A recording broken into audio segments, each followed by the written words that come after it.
জাকাতের টাকা অমুসলিমদের কোনো কাজে বা তাদেরকে সাহায্য সহযোগিতার জন্য ব্যয় করা যাবে না, বরং অন্য কোনো ফান্ড থেকে অমুসলিমদের মধ্য থেকে কেউ যদি নিঃস্ব থাকে, অসহায় থাকে, তাদেরকে হেল্প করতে হবে।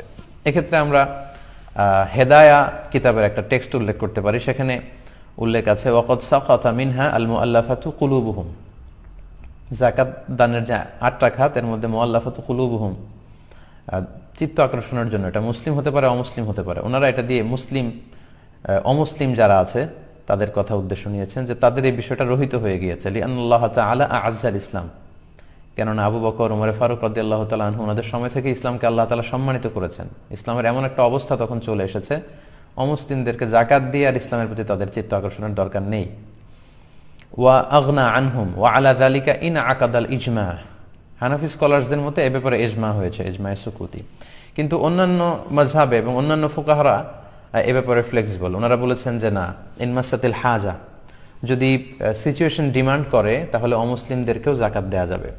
মোস্ট রিসেন্টলি আমি আলী আল কারাদাগি, একজন ওয়ার্ল্ড ফেমাস একজন স্কলার, ওনার একটা রিসার্চ পেপার পড়েছি। সেখানে তিনি আল মুআল্লাফাতু কুলুবুহুম এটা নিয়ে বিস্তর আলোচনা করেছেন এবং সবশেষে উনি যেই আউটপুট সেখানে দিয়েছেন, উনি বলতে চেয়েছেন যে এটার হুকুমটা আসলে রহিত হয়ে যায়নি।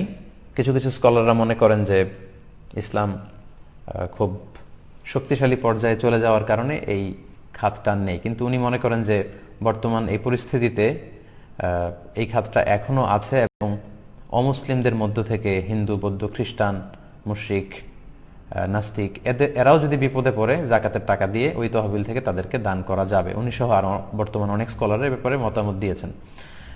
এই মতামতের ভ্যালিডিটি আছে এই কারণে, কারণ আপনারা দেখবেন যে খ্রিস্টান মিশনারি ওরা যখন সহযোগিতা করে শুধু খ্রিস্টানদেরকে না, মুসলমানদেরকে, বৌদ্ধদেরকে, সবাইকে দেয়। তো সেক্ষেত্রে মুসলমানদেরও দানের ক্ষেত্রে এরকম ওয়াসাআত বা খুব বড় ব্রড পরিসর থাকা উচিত, যেটা অমুসলিমদেরকে আকৃষ্ট করবে।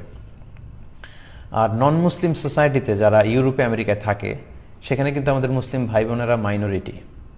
নানা কারণে, ইসলামোফোবিয়ার কারণে কিন্তু তারা সেখানে অপারেশনের শিকার হচ্ছে। সো আমাদের মুসলিম এনজিওগুলো যখন জাকাতের টাকা থেকে অমুসলিমদেরকে সহযোগিতা করে, তখন মুসলমানদের একটা ভালো সোশ্যাল অবস্থান সেখানে তৈরি হয়। ফলে তাদের উপর যে অত্যাচার বা তাদের ব্যাপারে যে ভুল ধারণা, এগুলো কমতে শুরু করে। সো এগুলোর আলোকে বর্তমান অনেক মডার্ন স্কলাররা বা ফোকাহারা ওনারা বলেছেন যে এই হুকুমটি একেবারে রহিত হয়ে যায়নি। যদি প্রয়োজন হয় তাহলে সেখান থেকে নন মুসলিমদেরকেও চ্যারিটি করা যেতে পারে জাকাত থেকে।